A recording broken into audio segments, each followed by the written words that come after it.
আলহামদুলিল্লাহ।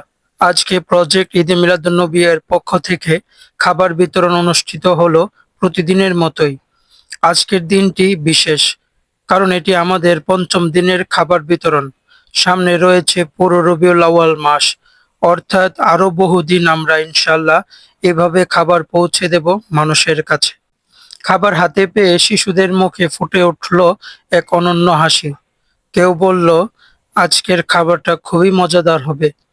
আবার কেউ আনন্দে বলল, চলো সবাই একসাথে বসে খাই।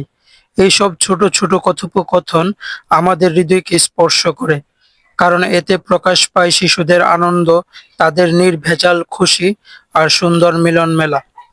খাবার শুধু ক্ষুধা মেটানোর জন্য নয়, বরং ভালোবাসা, আনন্দ আর ভ্রাতৃত্বের বন্ধন তৈরির এক মাধ্যম। আজকের দিনেও আমরা তা প্রত্যক্ষ করলাম। প্রজেক্ট ঈদে মিলাদুন্নবী এর উদ্দেশ্য শুধু একটি মাসে সীমাবদ্ধ নয়। আমাদের মূল লক্ষ্য হলো মানুষকে খাওয়ানোকে সহজ ও অভ্যাসে পরিণত করা। নবী করিম সাল্লাল্লাহু আলাইহি ওয়াসাল্লামের জন্ম মাসকে খাবার বিতরণের মাধ্যমে আনন্দের উৎসবে রূপ দেয়া।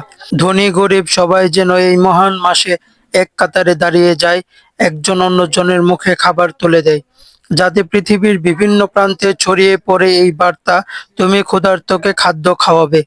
আমরা চাই শুধু এই মাস নয়, বরং পুরো বছর জুড়ে এই মানুষ যেন অনুপ্রাণিত হয়, অসহায় মানুষের পাশে দাঁড়ায়, ক্ষুধার্ত মানুষের মুখে হাসি ফোটায়।